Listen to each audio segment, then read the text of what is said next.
Hello, welcome to another episode of Godelian. I know that I make these videos in Turkish often, but today I have a special guest on my podcast, Michael Levin, one of my personal heroes, synthetic biologist, developmental biologist, also neuroscientist, will be on my podcast today to discuss consciousness, free will, panpsychism, basically every controversial topic and the things that I really wanted to ask him.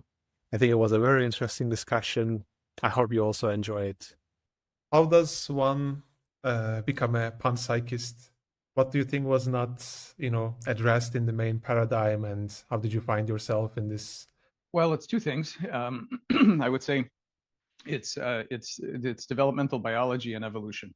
So when you study developmental biology, what you see right in front of your eyes, in the case of a frog egg to becoming a tadpole or something else like that you can see, you see that journey from physics to mind. In other words, you start with a little blob of chemistry, that a little unfertilized oocyte, and then eventually this process becomes some sort of a being with behavior, and maybe even in the case of a human, verbal metacognition that wants to talk about how it has a mind and so on. And what you see right away is that there is no magic dividing line between purely chemistry and physics and some sort of mind. In other words, it's a slow, very gradual process. There is no special point where anything radically new happens. It's a slow and gradual metamorphosis. And so this makes one think that perhaps what's needed are not categorical distinctions such as it has a mind or it doesn't have a mind and things like that, but actually a much more useful story of transformation.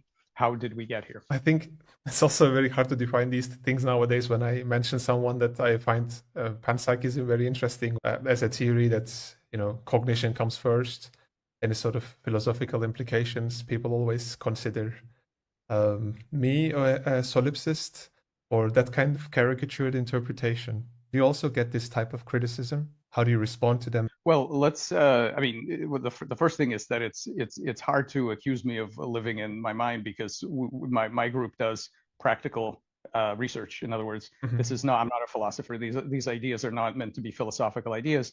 I like ideas that lead to practical implications. In other words, the framework that I adopt is one that has helped us make numerous discoveries, so new basic biology and applications in biomedicine. So my first criterion is that whatever we say here, it has to be useful. It is not enough to just say, well, we're going to paint some feelings onto electrons and then that'll be that. No, it has to it has to do something. It has to do something useful. So what I would like to do is to make a distinction. The first thing that I spend all my time on is the idea of cognition, not consciousness. We'll get to that in a minute, but cognition. And cognition are functional, observable capabilities that we all see: memory, learning, goal-directed problem solving, these kinds of things. And what I think we've shown quite rigorously and in ways that actually lead to new discoveries is that those kind of things can be found all the way down. So molecular networks, never mind a cell, never mind neurons or do any of that, just molecular networks by themselves can do 6 different kinds of learning. Okay, so including Pavlovian conditioning. And so the kinds of things, and then there's numerous examples of problem solving in different spaces in cells and tissues and whatnot. So the first thing we know is that at least the publicly observable part of being a mind in some degree appears to go all the way down, and that makes sense. Life was solving problems long before brains and muscles came on the scene. So the next question is, okay, but what about the actual inner perspective, the actual consciousness? So let's run through the different options. Why do you think? I'm assuming you think that I have a mind and I'm conscious. Let's run through the options of why that is. So some people like the material. In other words, well, I know I'm conscious and you're made of the same stuff. In other words, then probably you are too. So what is it that our mind is made of physically? Well, there are some ion channels, there are some electrical synapses, there are some neurotransmitters, some things like that. Okay, that stuff goes all the way down to bacteria. So if that's your criterion, then no problem, it goes all the way down. Other people like behavior. So you should be solving problems, you should have goals, you should be able to have memories and imagine new things and things like that. That functionality also goes all the way down to molecular networks. And the third thing people sometimes like is evolutionary history. In other words, you and I we share an evolutionary history. And again, the processes that that we use for our cognition are evolutionarily homologous, not just analogous, but homologous with the properties that were with the functionality that was here back around the time of bacteria.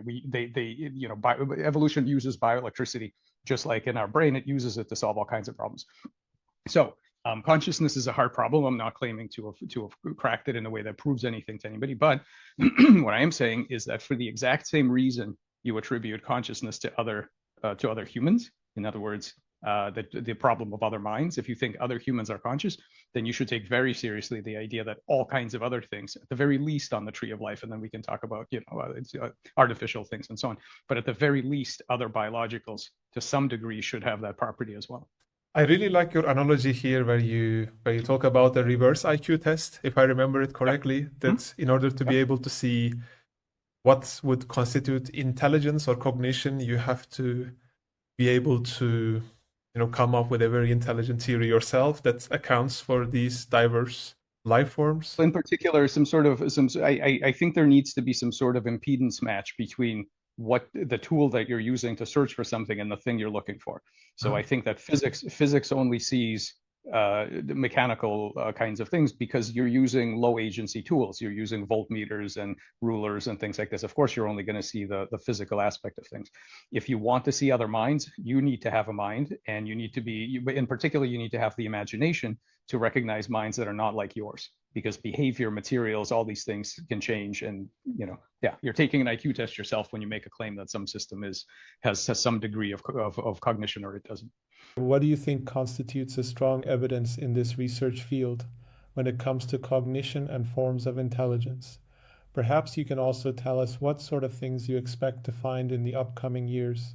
Yeah, I just want to be clear about evidence and what evidence means. Mm-hmm. So what I don't have, and what I don't think is possible, is to have one experiment that says, look, if it comes out this way, then it has consciousness, and if it comes this way, it doesn't. And I've done the experiment, and look at that. Okay, that's not how I don't think that's possible, and that's not how this works. What I mean by evidence is, what I like to do is to judge conceptual positions, ways of looking at the world, based on how much novelty do they lead to, how many new discoveries, how many new capabilities, the sort of fruitfulness of this outlook. So it's not any one experiment. It's okay, I have this view of the world, and here's what it led me to discover. There are other views. What did they discover, and why did some of them miss certain things and some of them find certain things? That's what I'm interested in. The forward-looking. So the problem is that a lot of explanation looks backwards, and this gets it. You mentioned the free will thing. This is going to be part of that. That if you're only interested in looking backwards, you can always look at something, an experiment, a behavior of an organism, something that happened, and you can tell a very reductionist mechanistic story about what happened that does not involve consciousness at all. You can say, look, I see this happen. I'm going to track all the particles that were involved, and I will tell you exactly what happened. Okay, you can always do that looking backwards. What I'm interested in, and so there are no experiments, I think, ever that could not be interpreted after the fact with that lens if you wanted to do that.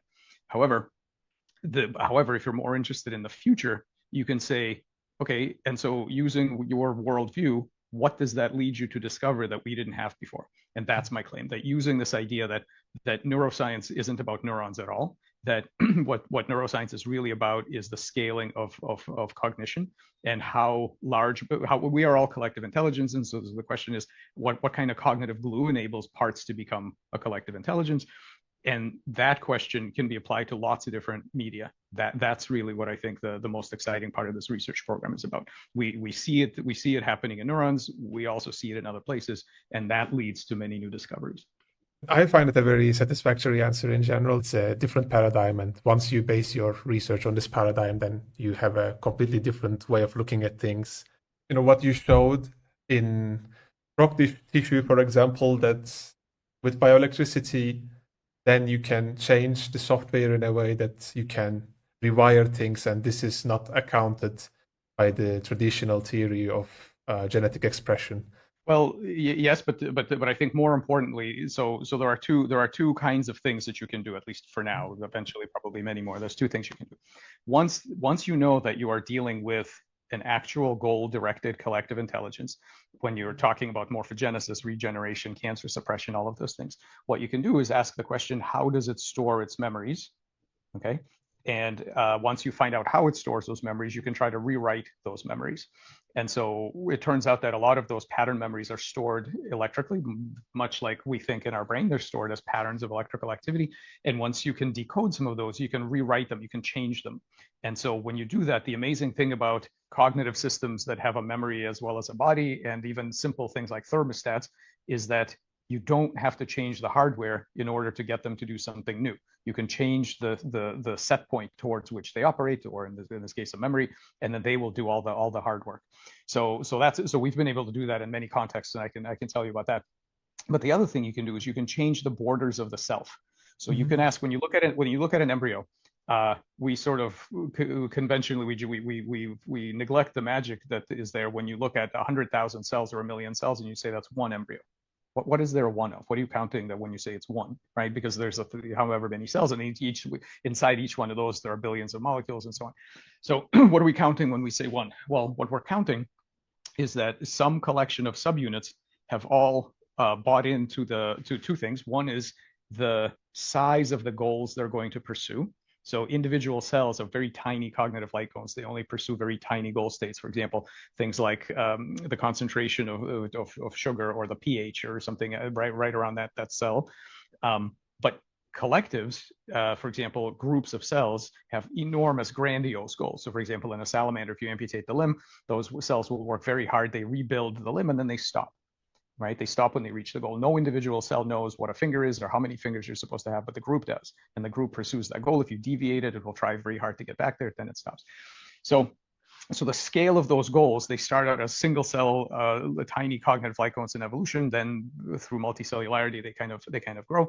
And so the next thing you can do then is, in addition to rewriting those patterns, is you can rewrite the scale of those goals. So what you're counting when you say there's one embryo is that all of the cells have bought in to one scale and one content, the same story of what the goal is. In other words, it's a position in the anatomical space, and that's where they're all going to get from an egg to whatever. So you can change that scale. So the point is not to use electricity as just another aspect of physics to do something that is different than what the genes do. It's much deeper than that. It's actually to either change the content of that intelligence, the content of that mind, as neuroscientists are now doing in the brain, incepting false memories in mice and so on. It's A, to put in different memories, and B, to change the scale. So when you have when you have a cell that has disconnected electrically from the rest of the body, that cognitive light cone has shrunk again from the size where it tries to pursue organ size goals. It shrinks, and as far as it's concerned, the rest of the body is just external environment. It's just an amoeba living in an environment. It doesn't care about the rest of the body because the rest of the body is not itself. So and then it does what metastatic cells do. It goes wherever it wants, it eats whatever it wants, and proliferates and so on. So what you can do is you can use that bioelectric interface to force those cells to reconnect with a collective. And that network, that electrical network, thinks of much larger and much further. It has longer term goals, much just like you and I have memories and longer term goals than any of our neurons, right? Same exact idea. And so when you do that, even though the hardware is broken, the oncoprotein is blazingly expressed. If you force that reconnection, the cells work on the thing that the collective works on, which is to build nice skin, nice liver, and all that. This probably leads to some demarcation issue on what we perceive as a self, right? Then you have this hierarchy of agents, and what puts them together is their collective goal in your definition of agents, and what constitutes like a collective intelligence. So what glues them together is the bioelectricity, and then this can be used to collectively work towards the same goal, if I'm understanding correctly. I mean, just to be clear, the bioelectricity is one kind of cognitive glue. It's a very powerful one, very important one, and it's one that we have the most knowledge about because that's what holds our brains together. But there are other kinds of cognitive glue, and no doubt many that we haven't found yet. We've studied stress sharing as another kind of cognitive glue, and that's not bioelectric particularly. There are many different ways to glue subunits together into a collective intelligence. But here too, you point out an important thing, which is that my framework differs from traditional panpsychists in the following way. I don't think that what's happening is that the larger mind is really a composite of the smaller minds, and that somehow they all lose their individuality, and they must somehow add up to. I mean, this is the big question that everybody asks panpsychism. How does the summing up work? You know, how do you? Okay, so I actually don't think that's what's happening. I think that all of the individual subunits keep their tiny little minds. They keep their tiny little cognition capabilities. But what's happening is that you get a higher level of organization that is able to, and here we can get into some really weird things about Platonic patterns and so on. But what I think the higher levels are doing is bending the option space for the lower levels, so that the lower levels are still autonomously navigating their option space. They're still making decisions. They still have their own agendas and goals. But what life is really good at is providing higher levels of organization that bend the landscapes, payoff landscapes for all their parts, to keep the parts, while the parts are just doing what they think the parts do, it actually bends everything together towards a higher goal, which is, you know, at this point, people usually ask me, well, maybe we also are, you know, some sort of components in a larger system that's bending us right now. So that's what I think is going on here. We are a patchwork of many different scales of minds in our body, all cooperating, competing, and coexisting with each other. In order to get into this paradigm, then do you have to also believe in emergent intelligence? Then emergence is somehow embedded in this paradigm. Higher part in the hierarchy somehow has some properties that do not belong to the previous parts, right? Yeah, let's talk about that. It's kind of an important point. I don't like the word emergence. The standard story of emergence is used as a kind of magician trick to make us think that we understand something. So if it really, people use it as an indicator of surprise. So I had some rules, I applied those rules to the system, something happened that I certainly didn't expect. Wow, it's emergent. I'm going to call it emergent. So there's a number of issues with that. The biggest issue I see with it, and so this always happens, you know, when I say, look, isn't it amazing? Molecular networks, just by the virtue of the mathematics, they have 6 different kinds of memory, and people say, yeah. I say, why is that? And they say, well, that's a fact that holds about this world, just a fact that holds. You know, and there are many of these things. If you study number theory or geometry, there are these weird things that just these weird numbers that just come out of nowhere. That's just how it is. You know, in the space of the 6 dimensions, when you pack oranges, this is the only way you can do it. That's just how it is. So and it's emergent, and it's not explained by anything else. It's just emergent. So what I don't like about that is that it reduces I think it's a pessimistic Mysterian view, because what it ends up doing is putting us into this stamp collecting mode, where we basically have a big book of cool emergent things, and when we see emergent stuff, we write it down and we say, wow, amazing, emergent, okay. But what it doesn't do is help us find the next thing, and you know, that's very problematic. What I prefer is the optimistic view, which I can't prove it. It's a metaphysical view, so I can't prove it. But I prefer the optimistic perspective that all of these emergent things, they're not random, and they don't just come whenever. They are part of an ordered, structured space that we can systematically investigate. That is an assumption. That is an optimistic assumption that drives my research. I don't think this is random stuff that you just have to live with it when you find it. I think there's a space of these things. Now, I'm certainly not the first person to propose this. So Pythagoras and Plato had these old ideas and they were focused on mathematics and things like that. But there are these facts of mathematics that are not determined by anything in the physical world, right? There are aspects there are truths of mathematics that there's nothing you can do in the physical world to change those truths. So a lot of mathematicians, not all, but a lot of mathematicians are Platonists in that way, in that they believe they are discovering, not inventing, but discovering these truths. And specifically, they navigate that space and they say, okay, I found one truth and I'm going to look in its neighborhood and, oh, cool, I found this other one. And by knowing that, I can get to the next one, right? So they're building a map of mathematics. They are traversing that space. They are discovering new truths. That's how they feel. This is my view, that basically, yeah, that Platonic space, but the so-called lower levels of it are filled with low agency forms like truths of mathematics. Mm-hmm. What I now think is that there are higher levels of that space, if you will, that contain other kinds of patterns, dynamic patterns that we recognize as kinds of minds. In other words, the static lower level stuff we recognize as mathematical facts. the more active, more complex patterns we actually recognize as kinds of minds. So the metaphysical choice here is some people hate that because it blows up your ontology. You now have this like non-physical thing you have to worry about. But my point is, first of all, you already had that in mathematics. Okay, you already had that. There are facts of mathematics that cannot be explained by anything in the physical world. So if you take mathematics seriously, and many physicists are there's what they think is going to be underneath everything that we're studying here is ultimately mathematical patterns. But more importantly, okay, you can give up, you can keep a sparse ontology and give up this Platonic space thing, but then you're back to being surprised by emergent facts and just keeping a catalog of them. And I think that's too much of a price to pay. I like things. I don't, if our ontology has to grow, fine, as long as it keeps the research moving.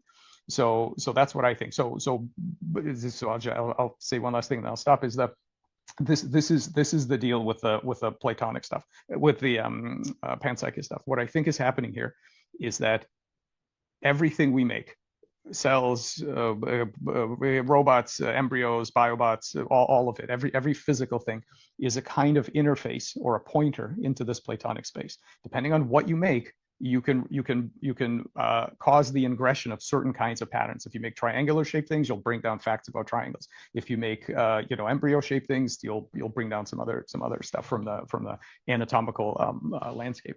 So what's happening here is that you have these tiny little minds. And if you connect them with the right cognitive glue in the right way, what you're going to make is a pointer that allows an ingression of a much more complicated thing that we recognize as a mind.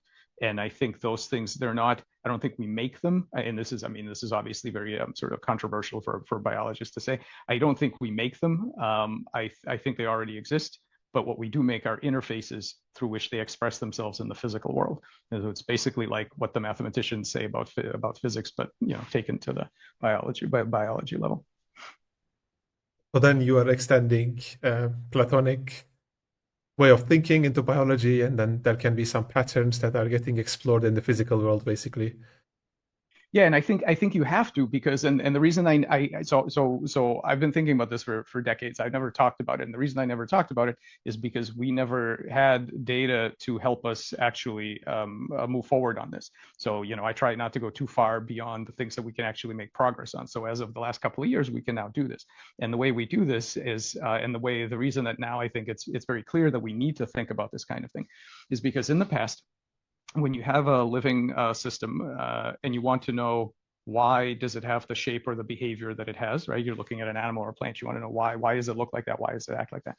The answer was always the same: evolution, eons of selection for a specific form, a specific behavior, and everything else died out. And here's what you have. Okay. So for this reason, we started to make synthetic beings that have never been here before. So we now make xenobots, we make anthrobots. These are self-assembling, behaving little proto-organisms that are made with standard genomes. We do not touch the genome. We don't, there's no genomic editing. There are no scaffolds, no, weird nanomaterials, nothing. These are just standard cells, and they have the ability to self-assemble into creatures with different shapes that don't look anything like the embryonic stages of the organism that they come from. And for example, in the case of the anthrobots, they have different behaviors. They can do all kinds of weird things that their parent cells and tissues don't do. They have different transcriptomes. In other words, they drive the expression. In the case of the anthrobot, 9,000 genes, almost half the genome, is completely different than the tissue they came out of. Okay, so they radically remodel their transcriptome. And then one has to ask, where does this come from? Because there's never been any selection to be a good anthrobot. There's never been any evolution of anthrobots in prior lineages. Why, out of the box, they can do this and they have these things? Where do they come from? So you can say, conventionally, people will say, oh, well, it's emergent. And that's great, but that didn't help you. Putting that label on it didn't help you make the anthrobot. It didn't predict for you that human genome can make an anthrobot just like it made a human, and it didn't help you discover kinematic self-replication in xenobots. To me, it's a sterile view. But the alternative, you have to bite a bigger, kind of a bigger thing for your ontology. You have to realize that what you're doing when you make these things is you're exploring this space of patterns. and that's where it's coming from. But now we can make we can make tools now that help us investigate that. I remember people were very upset when even some scientists tried to propose the extended synthesis of evolution, that there can be more mechanisms, and yet now, this Platonic way of thinking is in the middle of the entire field of biology. I think many people will be upset. And I also, when I'm talking to colleagues at my work, I always have these kind of people. Let's not call it this kind of people, but I always have like this mentality when someone comes to me and says, "Oh, tell me one reason that I should believe in abstract objects. Like, why should I even believe in these, computational restrictions in the universe exist as a thing on its own?" And then I think it's just like a difference of ontology. Then we are looking at the world in a different way. I don't know how to keep the argument effective after that point. It's just like a metaphysical decision. I don't know. I disagree in that I think you can tell that one of them is better in the following way. We need to settle we need to agree on a definition of what does it mean to be better. So I will ask when I have that discussion with people, I will ask them, can we agree that the better view is more fruitful in terms of future discussion? Can we agree on that? And most people will say yes. Some people can sort of smell what's coming and they say, no, empirical success. I've had this, people have said this to me in conferences. Empirical success is no evidence of a good philosophical outlook. Okay, at this point we part ways because if I don't know what else you have to, then you can imagine absolutely anything that you want. I think if once we lose touch with some sort of empirical utility, then I don't know what you have. So then I'm out.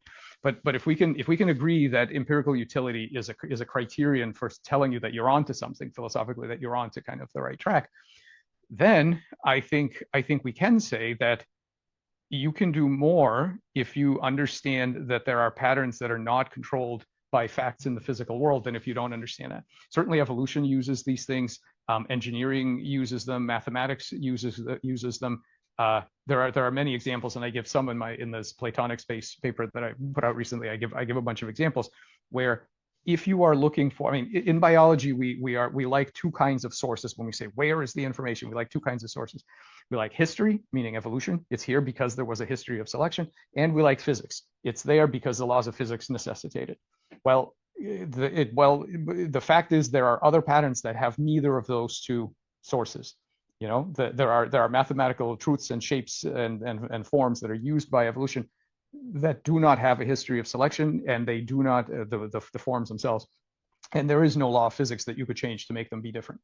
I think there is nowhere to hide from the fact that the mathematics tells us, and already the ancient Greeks knew that, and I'm sure others knew it before that there is nowhere to hide. There are important facts that do not have their origin in the physical world, and if you neglect that, then the best thing you can do to hide it is to say, well, I'll write it down once I find it by accident eventually, and I'll say it's emergent. And I think that's objectively that's not as good. But what would be the consequence, or what would follow from your way of thinking in biology?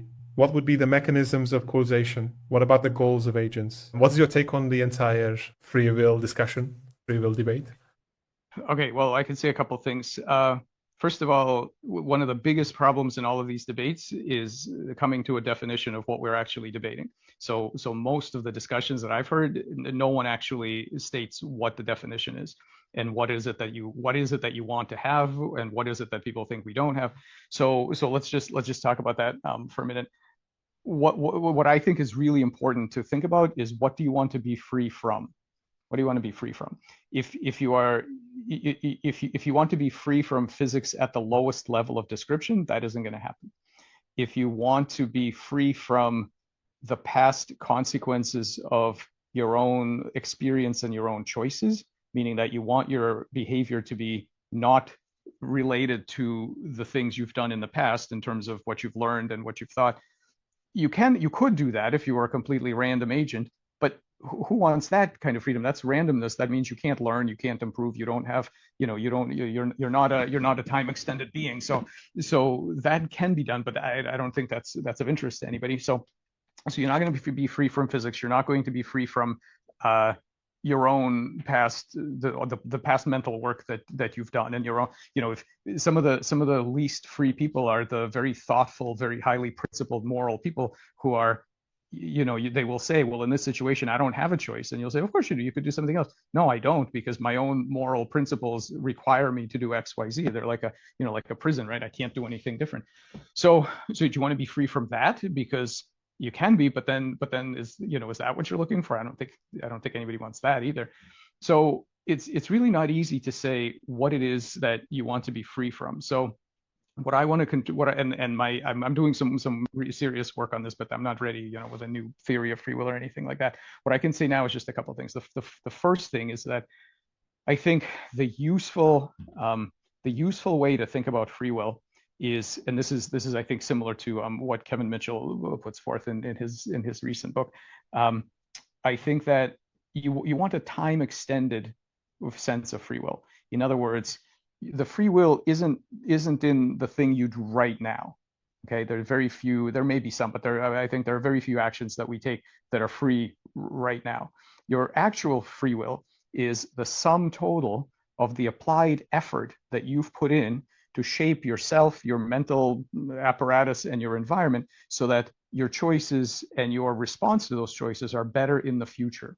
So concerted, applied effort over long periods of time, education, meditation, anger management, spiritual practice, whatever it is, that's the free will. The free will is in showing up every day to some sort of effort so that future you is more in line with your values than present you. So that when you do inevitably say, well, now I don't have a choice, I have to do this. Why don't you have a choice? Because past you put in the work to understand the problem, to develop a moral code, and to do all of this stuff. So what you're doing is it's niche construction, right? It's like animals in ecology do niche construction. You're constructing yourself, you're constructing your environment. And if you can do that in an applied way, and if you see someone who has a very high agency, thoughtful life where they've put in a lot of effort to modify themselves, you say, okay, that person is really using their free will well. And if you see someone who so that's sort of at the top of this bell curve. And then there's two ways to have low values. If you see someone who is just not thoughtful at all and completely random in their actions, you don't say, that's an excellent exercise of free will. You say, wow, that the person's totally decoupled everything that's important about them from their actions. Or conversely, if someone has a brain tumor or some sort of weird neurotransmitter deficiency or trauma or something like that, and they're forced to repeat certain cycles, again, you look at that and you say, well, that's not what we mean by free will. So I think the actual free will that we're talking about is this ability to infinitesimally, and I like to think of it as summing the area under the curve in calculus. So what you're doing is you're adding infinitesimals. You're adding the tiniest amounts. If you try to look at each one, these epsilons, each one, there's nothing. There's not quite nothing, but it's almost nothing there. But if you add up enough of them, if you apply that effort over time, the results of that are what we call free will. And we say that I think we want to say that a being whose primary inputs are their own effort, as opposed to entirely being driven from the outside, in terms, being brainwashed or controlled or whatever, then we say that's a high agency thing. That's the first thing I want to say. The second thing is, one popular way to deflate free will is to tell explanatory stories at the molecular level. So in other words, right, Robert Sapolsky's book which is a really good book, has a lot of this in it. So it goes backwards. It says, okay, here's an action. Let's step backwards and see what led up to it. So here is the neurotransmitters, the environmental stimuli, whatever that caused you to do this. But why? Maybe they could have caused you to do something else. Well, if you take a step back, here's the stuff that happened that made this inevitable, and you step back again, and so all the way back, right? And if you do that, if you look backwards, if you insist on looking backwards and looking at the lower level, you will never find anything that corresponds to our notion of free will. Now that makes sense. It's guaranteed that there is some perspective. And here it is. That's the perspective that Robert described in his book. That's the perspective that under which you don't see the free will. Sure, there are perspectives that will cause you to miss almost anything. That's what happens. Now, let's look at it in a different way. That's looking backwards for an explanation of what happened before. What you really want is a worldview that helps you move forward, and that worldview, I think, is extremely sterile. It has one benefit that I like, but otherwise it's extremely sterile because, and this is, Dan Dennett and I talked about this. If you go out to lunch and you say, I don't believe in free will, and then the waiter comes over and says, well, what will you have? And what you can't do is sit back and see what you end up ordering. That's impossible. It doesn't work, right? You're going to pick a choice, or else nothing's going to happen. So going forward, that kind of the fact that, well, I guess I'm determined, that doesn't work. And it doesn't work in many cases. It doesn't work in the human case of trying to live your life. It doesn't work for computers either. I had a funny I put in a story that I thought was amusing on my blog, where this guy, he comes in for a job interview for a software company. And so he comes in, and the manager says, so you're gonna code up some cool stuff for us? And he says, well, what's this? What are you talking about? I understand about physics. They said, this computer, the electrons just follow the laws of physics, the Maxwell's equations. They, what's this mystical algorithm that tells them what to do? You can't change what they do. They're just going to do what they do. He said, well, okay, but you're going to write some code, right? Like, no, it's just physics. Everything is going to do what it's going to do. There's no immaterial algorithm that can make the electrons dance. And so, right. And so, again, that view is completely sterile. If you insist on taking the physics view, you will never write any code. You will never do anything meaningful with your behavior or your life. And the final example, there's a very simple toy model for this, the game of life, right? The cellular automaton. Yeah. Imagine the thing about the game of life is that it's the physics of it are fully deterministic, and once somebody sets up a starting configuration, everything that's going to happen forever into the future, right? Laplace's demon could tell you absolutely everything that's going to happen. But if you are insisting on the lowest level of description, meaning that the only thing that exists are individual pixels and they either are black or white, and that's it, you don't believe in mesoscale thing. You don't believe in gliders, and you don't believe in all these other patterns that our visual system picks up. But you only believe in individual cells, and they can be 0 or 1 according to the cellular automaton rules, and that's it. You can predict when somebody else sets up an interesting pattern, but what you're never going to do with that view is set up your own interesting pattern. For example, create a computer that uses gliders to pass messages between between the CPU and the other stuff, which has been done. So the problem with this view is that you can take that perspective if you want, looking backwards. After somebody else did something interesting, you can always do that. But it's pretty much completely sterile going forwards. It doesn't help you invent anything. It doesn't help you create anything, and it doesn't help you live your life in any way. And we can see that in even these very simple cellular automata. So the only thing I do like that's good about it, and this is kind of just my own personal thing, what it is good about is that it helps you.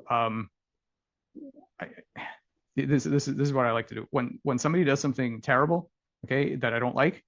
I think Sapolsky style. I try to think back. Look, this person. There are reasons he's fighting some kind of battle. He had a childhood. Something's going on, and that kind of helps, lubricate the mental interaction between us. Where for the negative stuff, you can kind of say, I can sort of see it. If I had been subject to those things, I'd have probably done the same thing. For the good stuff and for the amazing things that people do, I go the opposite direction.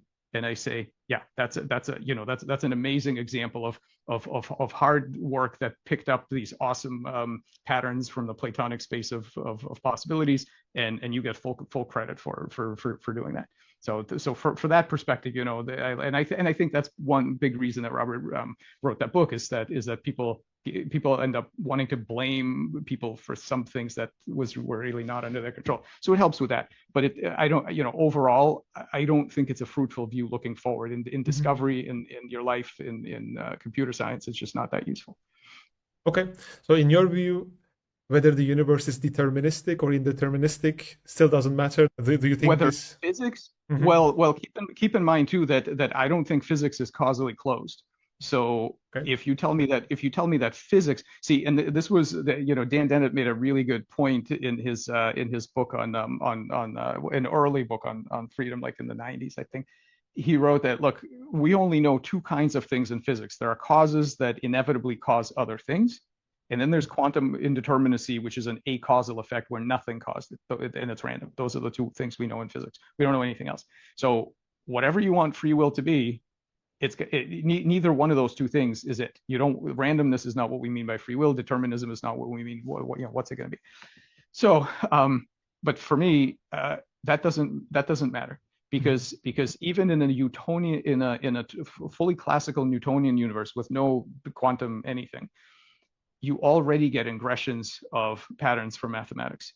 And the fact that there are layers of physics that look like that you can describe in a mechanical way that doesn't sound to us like free will, who cares? There are other levels that absolutely match what we want free will to be, which is decisions made by virtue of the structure and the work of your mental apparatus that you've put in over over your history, and that can be found even in a Newtonian universe. And I think the new work on causal emergence by Tononi and Hull and others basically are telling us that this idea that all of the causal work is done at the lowest levels is factually untrue, right? The new way to look at causation and quantify it at different levels of systems tells you that in some systems higher levels are more causally potent than lower levels. I mean, that question, it's an amazing thing, I think, actually, that community has done. It used to be a philosophical argument that people have debated, and now there's a Python toolkit that will actually measure it for you, and you can actually see in your system. You can ask the question instead of sitting there arguing, but you can say, in my system, is it the lowest level or isn't it? And you find out that mostly it's not. And so and in many cases it's not. And so yeah, I don't see the closure of particle physics to causation. I don't think is an issue. Okay, then I can definitely see why you would mention that. I don't think people would, nobody would claim that you can be free from the consequences of the physical world. That's something else, right? Like, if you go backward, then you will definitely find an explanation for your behavior, because that's how that kind of methodology works. But you are approaching from a different point of view. Yeah, it's part of a broader thing, which is that as a living agent and as a thinking agent, you have to choose perspectives on everything, on whatever you're dealing with. There's going to be some perspective, and it is guaranteed that you can find perspectives that do not see any particular thing. If there's something you don't want to see, no worries. You can find a perspective that will miss it completely. And so it is not a surprise at all that you can find a perspective that will cause you to miss what we call free will. You can also miss all kinds of other things. But again, it isn't that you can always find, my claim is not that you can always take that perspective to find higher levels that are causal. That's the beauty of the recent work in causal emergence.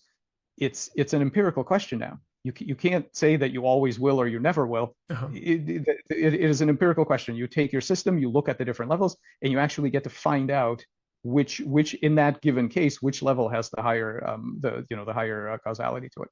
So I think the era of guessing or of having kind of metaphysical assumptions about this is over. I think we now can actually quantify it. But again, if you insist on always looking down, and this is true in biology as well. Some people say, okay, I don't want to talk about all these higher levels. I'm just going to go to the lowest level, pathways, molecular pathways. And then I always point out, but that's not the lowest level. You want to talk about quantum foam then, right? If you want to be a good reductionist, you must be talking about quantum foam. And they say, well, that's crazy. I don't want to talk about quantum foam. It's chemistry. Chemistry is where it's at. We're gonna flesh this out in terms of chemical gradients. Like, well, then you're not really a reductionist. You just picked a different level.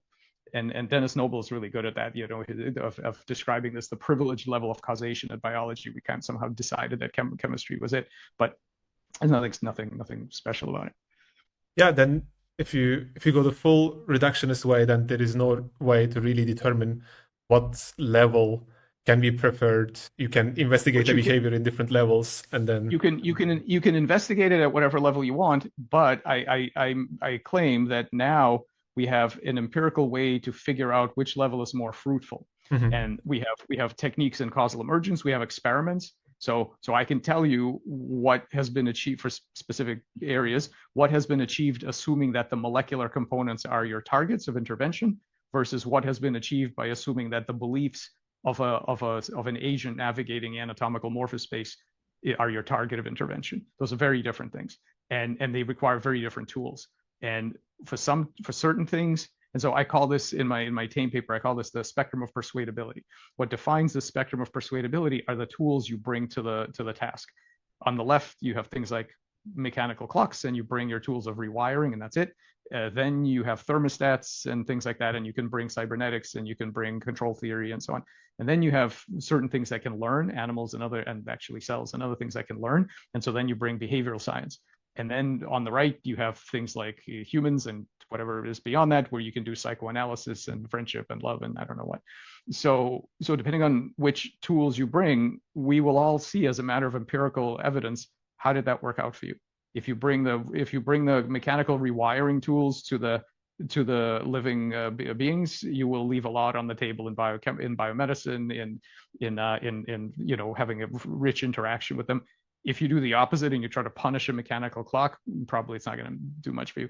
But the key is that you can't assume. You have to do experiments. And when we do experiments, because some people inevitably skew low, so most modern biologists will say just go as low as you can. And and many sort of traditional frameworks go high. They're animist. They say, oh, there's a beautiful spirit in every rock. And both of those things require empirical defense. You have to say, if I look at it this way, what does that give me? And we found all kinds of things that actually are new and useful by making it an empirical question, not an assumption. In the Michael Levin's world, basically everything goes back to the question whether if it has any empirical utility, and even if it's like a metaphysical question, then you can still claim that one of them will be, the utility will be higher than the other one. I guess we are going back to this a bit of a modest outlook on life, that every model is wrong and then some of them will be just useful, right? Yeah, I think that's true. The only change I would make to that is that when I say empirical utility, I don't just mean the third person science that we do every day. Mostly that's what I talk about because that's my day job, and that's what people want to hear about from me, because we do experiments and we do objective science as much as anything can be. But that's not all that I really mean, because especially as you move to the right part, so when you're on the left part of that spectrum of persuadability, you're dealing with systems that are low agency. What happens is that you remain the same while you manipulate these systems, okay? And everything is sort of a push in one direction, and everybody can see how well it's working and whatever. But as you go up on that spectrum, the interaction becomes bi-directional. When you're dealing with an animal or another human or who knows what else, you are changed by that interaction. Not everything is a third person publicly observable experimental outcome. Some of these things are about you and your life, and what does that mean for your ability to navigate the space of possibilities for you. So some of these things, when I say it's empirical benefit, it is either an empirical benefit in technology, which again is mostly what I talk about, but that's not the only important thing. The technology is for the publicly observable benefits, but there are other aspects of this where you can take on frameworks that are damaging or liberating for you and internally for your own first person perspective, and those are just as important. So as an example, this kind of lack of free will thing, I mean, generally I think they're just people are just arguing past each other because they don't have a definition, but overall that kind of a thing is what I call the part of the crisis of meaning. And John Vervecchi and other people have talked about this, that some of these scientific stories, they're not just about which widgets do they help you make for engineering and for medicine. They change your outlook on life itself in first person. And I think they're very damaging. Actually, I think some of these are really unhelpful. And I think that should be included in when I say empirical utility. I don't just mean, does it help you cure, cancer or whatever? I mean, are they useful for you to have a more I don't know the vocabulary I don't really have here, but a more meaningful life, And so that it's not just about technology. I mean, a lot of people say that, oh, he's just talking about technology and neglecting the greater human experience. I mean, I don't spout off on the greater human experience too much because my day job is in the lab. But I think it's definitely a critical part of how whether your worldview is good or not. All right. Then the empirical utility goes back to how you live your daily life and how you make decisions, and that should also be considered like a valid, empirical evidence that your science is useful.